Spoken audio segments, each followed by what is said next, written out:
So I'm Sasha Kosturic. Thank you very much for joining. I run this creativity meetup. Over the past few months, we've had some really diverse speakers approaching creativity from different angles. We had a coach, we had a designer, we had a psychologist, many different points of view on this. And when being creative, there is the production aspect of creativity. We're making something new. And there is perhaps an aspect of mindfulness of the effects of the products, of the fruits of creativity. So tonight's speaker is going to approach that from that angle. So Marina Velez, she's a multidisciplinary artist. She's based in Cambridge, associate artist and curator at Anglia Ruskin University, the Faculty of Arts, Laws and Social Sciences, and a lecturer at Norwich University of the Arts. There is a link to Marina's profile in the announcement for this event. So thanks again, everybody, for being here tonight. Marina will tell us about art and the Anthropocene. Thank you very much. Marina, they're all yours. Thank you, Sasha, for lovely introduction, and thank you for inviting me to talk about a little bit about the creative the art research. So the talk today is going to be about art and the Anthropocene, especially seen through the lens of the work I do in rural Spain and my own research. So to give you a flavor, to give you an idea of how artistic research can develop. So some of us have a very good idea of what scientific research looks like, but not many of us have an idea of what artistic research looks like. I'm going to share the screen. I have, let me see if I share the keynote already. So Sasha, can you tell me? Yes, we can see your slides. Thank you. So basically, I have my hands in many pies, and that's something that artistic research we tend to do. So once we embark in the research, we specialize on something, but we also at the same time zooming in and zooming out because for artistic research, as I said, such a young discipline for doing doctoral research, we are still finding out our own methodologies, and we are writing the script as we go, really. So today, oh, come on, play. That would be nice. Yes. So, so today, for today's paper that I would like to present and share with you, I chose to link the idea of the Anthropocene with Donna Haraway's idea of staying with the trouble, and basically to focus on aspects of my own research and practice through the lens of the Anthropocene. So my fieldwork takes place in Belalcázar, which is a small rural town in South Spain, and serves as a platform to investigate values in relation to localized and globalized environmental and social issues. Belalcázar offers an opportunity to interact directly with the farmers and shepherds who are at the intersection of climate change, ecological change, and social change, as well as they experience firsthand drought, floods, and extreme weather, as well as migration of the young to the cities and closing down of the small farms that use traditional farming methods. So as you can see, that's the map of the south of Spain, that's Andalusia. And if you can see in Cordoba, I placed a white dot there at the top, at the north of Cordoba. That's where Belalcázar is, and that's where I do my field work. So I mainly work with two grand families. So they are traditional families of extended families, actually. One is the Muñoz Molinas, and the other one is the Galindo Pizarros.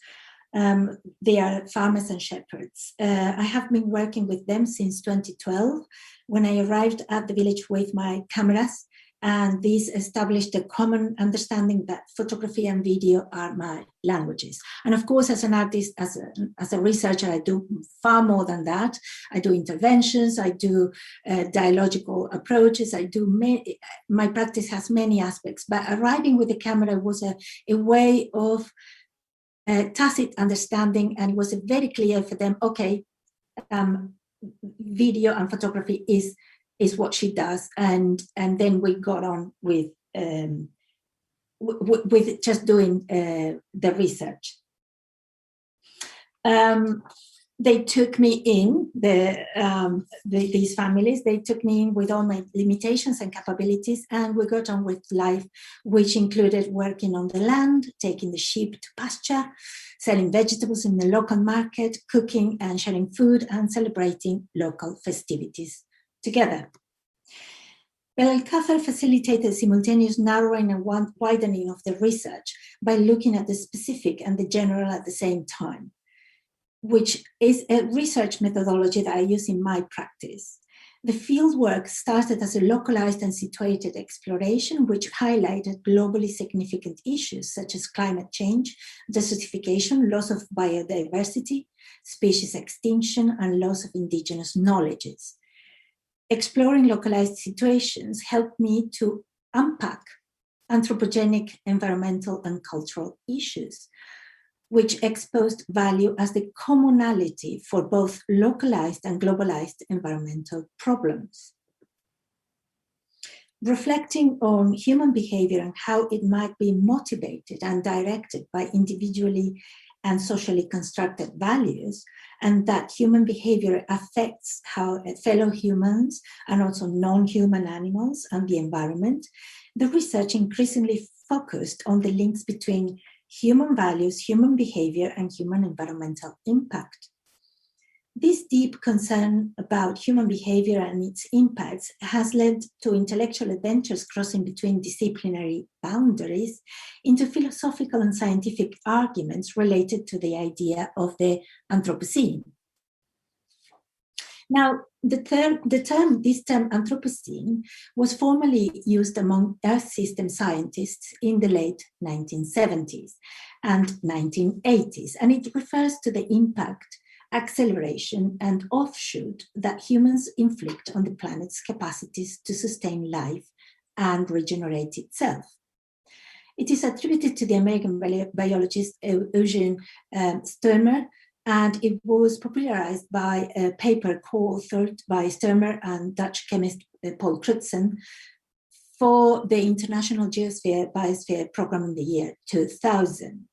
They proposed that this epoch began in the 18th century as data retrieved from polar ice shows growth in the atmospheric concentrations of greenhouse gases, particularly CO2 and CH4, coinciding with the invention of the steam engine in 1784 and the beginning of the Industrial Revolution.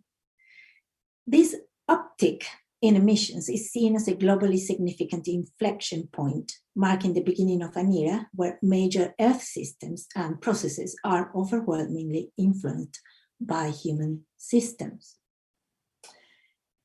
There have been attempts to replace the word Anthropocene with other terms such as the more politicized Capitalocene, Anthropocene, Plasticene, Plantationocene, and of course Donna Haraway's Thulucene.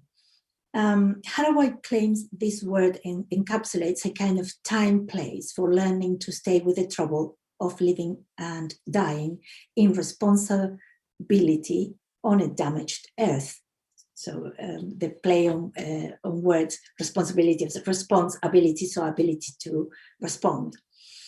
The term Anthropocene, as well as the other ones suggested, are invested with negative value judgment And to change these associations of destruction and depletion that the word Anthropocene elicits, some scholars have recently suggested the compound good Anthropocene. So there is a sort of an attempt to move away from all these negative connotations that the word Anthropocene elicits. Elena Bennett interprets the usage of the adjective good as a way of creating inspirational stories and visions in stakeholders around the globe, which she calls seeds of the good Anthropocene. Others, such as scientist Erle Ellis, suggest that humans appear fully capable of continuing to support a growing population by engineering and transforming the planet. The use of the adjective good, with its moral and linguistic connotations, places value on the word that it is describing. In this case, the value good is not associated with the reduction of human activity, but with an increase of it, guided by science and technological advances, as it reads in the Eco-Modernist Manifesto. We write with the conviction that knowledge and technology applied with wisdom might allow for a good or even great Anthropocene. That's Ellis and other thinkers that work with him. In Ellis' theory, human developmental leaps are not limited by planetary boundaries, but by technological limitations, claiming that the only way to mitigate the impact of human activity on the environment will be a technological solution of intensification in farming, forestry, and energy extraction. Now, I would argue that attaching the adjective good to the term does not automatically change the tone and focus of the discussion, and that it is dangerous to advocate for radical simplification of very complex issues. The shock of the Anthropocene is not that it is an epoch in which humans have exceeded the carrying capacities of the planet. It is its result, the intense suffering of sentient beings. Seeing the Anthropocene through such lens renders immaterial whether human capacities to alter natural systems are linked to adaptability and survival made possible by technology or not. So this is the point I want to make through my practice and research. And I suggest that art, with its capacity for fine-grained attention to stay with the trouble and the discomfort, it is well suited to address the intense suffering of the born ones, including other species, that is created by catastrophic capitalism and the current modes of living together, propelled by the values of current social, political, and financial apparatus. As Donna Haraway says, the task is to make kin in lines of inventive connection as a practice of learning to live and die well with each other in a thick present. Because, she says, staying with the trouble requires learning to be truly present, not as a vanishing pivot between awful or an Edenic past, apocalyptic or salvic futures, but as mortal critters entwined in myriad unfinished configurations of places, times, matters, meanings. I see the use of the word good in the good Anthropocene as the eco-modernist attempt to move away from the trouble by grace of technological solutions, whereas feminist Haraway invites me to face the trouble and stay with it, which is something that resonates with my practice. Another aspect of my practice and research is that it takes place in the rural. The rural is also an abstract concept with diverse localized meanings, ranging from countryside, agriculture, and landscape to nature and the sublime. And this is interesting because in Spanish, the word campo means, it has many meanings. So whereas in English you have different words for different things, so landscape, countryside, the rural, and then you have also farms. And so there are so many different ways of approaching what is not urban. Anyhow, some areas in Spain, which are classified as rural, are far removed from the idea of the rural as the natural world, such as this place in Almeria, which is called El Ejido. And as we can see, is just what you can see here is polytunnels. So they grow tomatoes and vegetables for exporting, and this can be seen from space. Here the land is so densely covered by polytunnel greenhouses that it was nicknamed the Sea of Plastic, after a photo taken by astronauts at the spacecraft Terra circulated in media.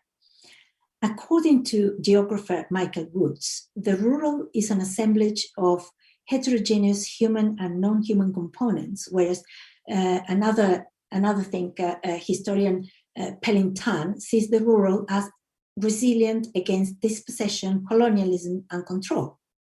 So different ways of approaching and defining something. And again, these people defining what is the rural are not people who actually live there. So scholars talking about it. So that's why I think my art practice, which I go and I am with them while I do the field work, differs a little bit in the approach. The rural seems to take on the flavor of the dominant system. The rural in North, Central, and South America does not host the same values as the rural in Sapmi or Australia, although at some levels the problematics of displacement of indigenous people and struggles to access land and water might look similar. Questioning who has access to the rural, who decides what the rural is, and who are its gatekeepers makes visible an ongoing objectification of the rural and its values, whether these are linked to agricultural production or the production of spaces for leisure or for experiencing communion with nature. In my practice, I approach the rural in terms of proximity and diversity. Proximity as defined to proximity to the tierra. And tierra is Spanish for land, soil, earth, and also planet, the planet Earth. And diversity linked to biodiversity, cultural diversity, and diversity of knowledges pertaining to the rural. Diversity in food production and polycultures. Polyculture fields where many plants are cultivated together are less susceptible to disease, and as a way of protecting and valuing other species, other knowledges, and other ways of relating to the land, as well as safeguarding food sovereignty. Just a word about this picture. And it's something that also happens in my field work, and how I relate to the people there. They ask me to bring my daughters to the field trips, and this is my youngest one with Shepherd Andres on a rather hot day when we took the sheep out pasture, and we were resting under olive trees, and the exchange of knowledges and intergenerational exchange was very rich, of course. Regarding the rural's proximity to the land and diversity of species and knowledges positions my research at an angle from which values are considered in relation to radical empathy and understanding and empathy towards other species, towards other knowledges, whilst exercising the inclusivity of the and geo-centered feminist methods, as discussed by philosopher Rossi Braidotti.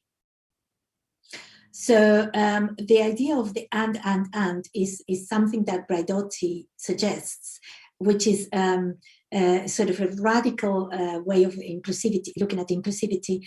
And she proposes this instead of the either or, which is a very kind of dualistic way of if you're not this, you must be that. So it's a simplification of ways of looking at the world and relating to this. As such, the pursuit of the rural as a purist bucolic ideal is abandoned in favor of the creation of spaces through the experience and intervention of art, in which messier, multiple and contradictory ideas about the rural can be contemplated as overlaps between art and the everyday, creating social, cultural and political spaces of co-producing culture. Apologies for the airplane passing. The spaces created by the art interventions revealed productive entanglements and creative convergences, which allowed other knowledges such as mystical knowledges, like the procession of the Virgen de la Alcantarilla, and non-rational knowledges such as dowsing to be part of the experience of the rural, including other economies such as generosity, pride, and gift. So this, the procession of the Virgen, the Virgin Saint Protector of the village. So once per year they take her out of the church where she lives. They take her out, and it's very significant that she has to. They have to cross the river with her on. Well, they carry her on very heavy. Sort of pedestal, I don't know what to call it. So they have to cross the river and bring her. So they take her all around the village, and they take her back to the church. So the safe crossing of the river and the blessing of the waters, that she will bring water to the area. And to understand how important water is, I would like to also talk about dowsing. And so this is Antonio, one of the farmers I work with, doing dowsing.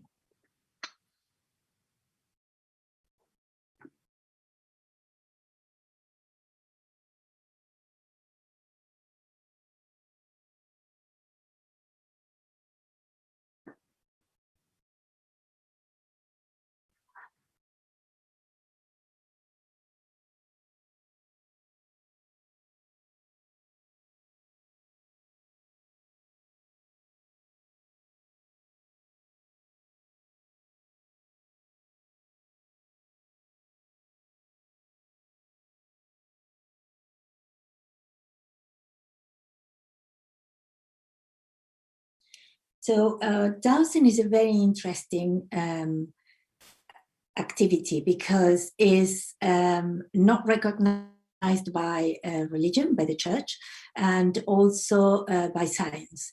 Nevertheless, it's very popular with, everybody knows, and also it's very strange skill, because is both something, one is a gift and a skill. So one has to be born with it. Is in a way a non-transferable skill, but I was taught how to do it, so it is transferable after all. So these contradictions that they live both together and nobody bats an eyelid. And in that respect, those knowledges are full of overlappings and foldings, and all is very, very rich.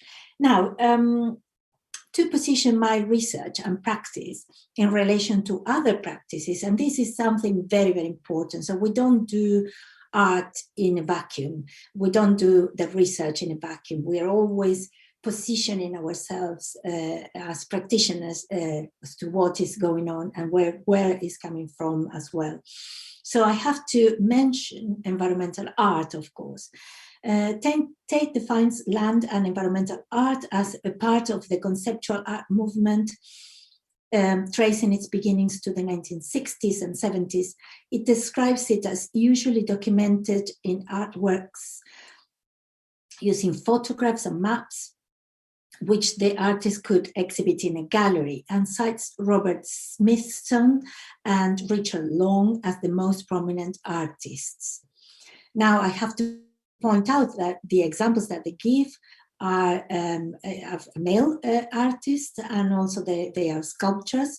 And unfortunately, there is no mention in the Tate definition of artists, of art movements, of ecofeminists, but that is something that happened and is very present at the moment as well. So male figures like Smithson and Long were not the only ones making work about and responding to concerns regarding the natural world.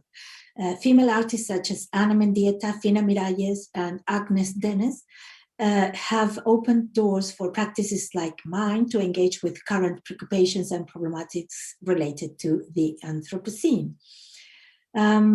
So my works are not necessarily similar to the works of the artists that have inspired me, but accepting that the artwork is partly located in real space and partly in psychological space, I take from artists such as these qualities which are present in the nature of the work, not in its formal manifestation.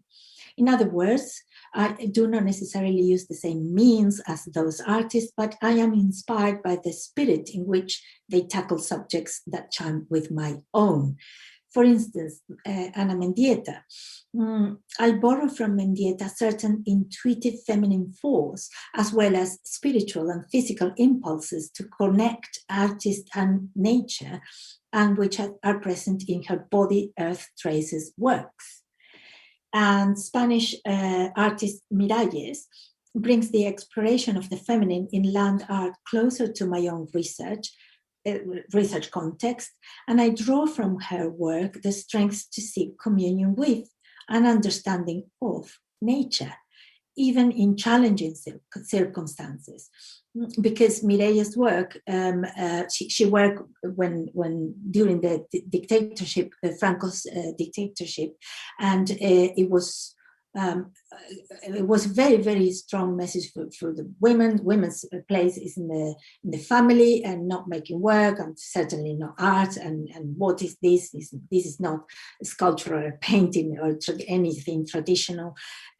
So for her, her making this type of work at that time went beyond just being a female artist doing land art.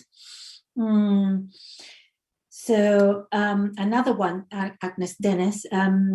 Dennis is regarded as a pioneer of environmental ecological art, whose large-scale ecological projects address her preoccupations around food, social justice, and human relationship with land. So this is the most famous work, Whitfield Egg Confrontation, called for people's attentions to food security, land mismanagement, and misplaced priorities. And this feeds into my work as thinking through the many artistic strategies to put the focus on value issues. Whitfield Egg Confrontation expands the idea of environmental art intervention as a singular object, be this a spiral jetty from Smithson or a line made by walking from Richard Long. It also demystifies the work as contemplation and acts on several different levels simultaneously, raising questions of where the artwork really is. Where is the artwork here? Is it the field? Is it the artist in the field? Is it the process of cultivation? Is it the harvest? Or perhaps the artwork is the distribution of the wheat to highlight world hunger. So basically the idea behind this artwork, she identified a piece of land in New York, and she instead of using it for yet another skyscraper, she planted wheat. And she harvested it and distributed it. So it was a statement that she wanted to make about what do we use the land for? So those questions, right? Now, this dismantling of the work of art as identifiable and singular, whilst embracing ambiguity as to what the work is, informs my practice, as similar questions can be asked about my art projects. Where is the artwork? For instance, in this intervention that I did in the market. So we, the farmers and I, had been working in the farm for a while, then preparing the vegetables to sell in the market. The market is a traditional kind of indoors market with stalls. They all sell something, and these farmers bring the produce to the market. And I was there doing an intervention, which was with my photographs. I printed them on very cheap paper, and we use the paper to wrap the vegetables. So to use as separation. So if people would buy aubergines and they put the photograph and then just carrots and another photograph, so to put in the bag. And that also triggered conversations. So people wanted to know what I was doing there, whether I was working. And when I told them I was an artist, they didn't, well, where is the art? So those questions, when I said, well, I took these photographs, well, but they are getting spoiled because they are being close to the vegetables, they're getting wrinkled and so very, very interesting way of looking where is the art, is in the conversation, the intervention, the aftermath. Some people wanted to keep the photographs for later, very ephemeral. So the projects employ photography and video, which I use to map out cartographies of knowledges and to open up spaces for dialogical practice, tracing complex entanglements of people, land, animals, and plants, prioritizing making with others over the creation of the image, whether this is for documentation or otherwise. Land art has its roots in conceptual art, and in full circle, I come back to the relevance of the concept behind the work in my practice. As the works open up spaces for revising and questioning of values, it is pertinent to sustain the concepts behind the work, be the photographs, the interventions, videos, or site-responsive works, because, as Donna Haraway says, it matters what concepts we think to think other concepts with.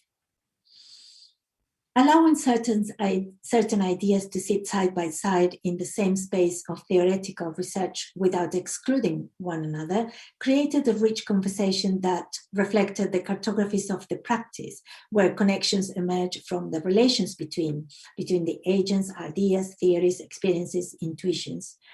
This way of constructing a theoretical framework allows for transversal, nomadic, and energizing connections to emerge beyond the power relations that dominate the production and circulation of knowledge. It also allows for my practice to exercise ideas of staying with the complexity and the trouble as means of to develop the research. As a contemporary practicing artist and researcher, I am aware that the discourses that underscore the artistic processes need to be as flexible and open as the practice itself. Addressing the theoretical discourses in an inclusive manner has demonstrated that new connections can occur within the complexity because its nomadic plasticity makes it never exhaustive. Photography provided a way of exploring and navigating the site, non-site paradigm associated with land and environmental art. So the idea of having a field work where I do the work is not the same as going there, taking the material for then exhibiting it in a gallery. So the work I do there is the artwork, whether I document it and to disseminate my findings, investigations, that's a different matter. So photography and video also provided means of communication between Belalcázar's inhabitants and I, as well as my own way of making sense of the experiences. The plasticity of the media of photography generated flexible frameworks. Some images were conversation starters, some others became a randomized account of my trip to the village and my various encounters with the indicators of value, such as the images of fair community girls dressed up in mini bridal puffy white dresses, or pictures of people crossing the dry river carrying the Virgin de la Alcantarilla on their shoulders, a shot of the churros lady in full makeup and hairdo frying the dough coiled in a long spiral, a snapshot of the shepherd's mother collection of rocks curated on a plastic tablecloth, or a picture of a pump at the nearest petrol station. These images were not intended as a diary, but as visual manifestation of what I witnessed in my fieldwork trips. In line of the photographer Wolfgang Tillmann's comments about the proliferation of photographic material in his practice, he says, if one thing matters, everything matters. And the practice is also sustained by ideas of thinkers who bring focus to intention as method, such as John Berger and his insistence on finding new ways of looking at art in its complexity and transformative potential. And Roland Barthes and Susan Sontag, of course, specifically their investigations on the power of photography to mediate experience, which deepened my understanding of how images can shape ideas, elicit emotions, and communicate values. The images produced in my fieldworks opened up spaces where conversations and revisions of values emerged. These conversations around values touched upon acts of protection, care, and recognition, and discussions about interaction and making with as an antidote to monocultures of the mind and power relations. Approaching these complex problems of the Anthropocene cannot be done through technological intensification of the human presence on the planet alone. Art practices can offer spaces of inclusivity and diversity, which would protect other species as well as richness of human relations and cognitive experiences. To conclude, I want to acknowledge feminist thinkers such as Elizabeth Fisher, Donna Haraway, Ursula Le Guin, or Le Guin, as some people say, because my practice takes the view of the Anthropocene as a carrier bag, where to gather and let go, slowly constructing alternative stories of making with others, stories without heroes, and stories without the good, in the note that these are complex and problematic stories. The carrier bag that the farmers, shepherds, and I weaved throughout the years helped us to explore other more caring ways of relating to the environment. My practice is just one more voice in the plural and complex conversations about contemporary art and environmental issues, and wants to contribute to multiple and affirmative ways of working together in developing new empathies and new understandings based on revised values. Thank you. Thank you very much, Marina. Fascinating pictures and fascinating talk, fascinating world we live in. Thank you very much again, everyone, for being here tonight. See you very soon. Thank you for having me.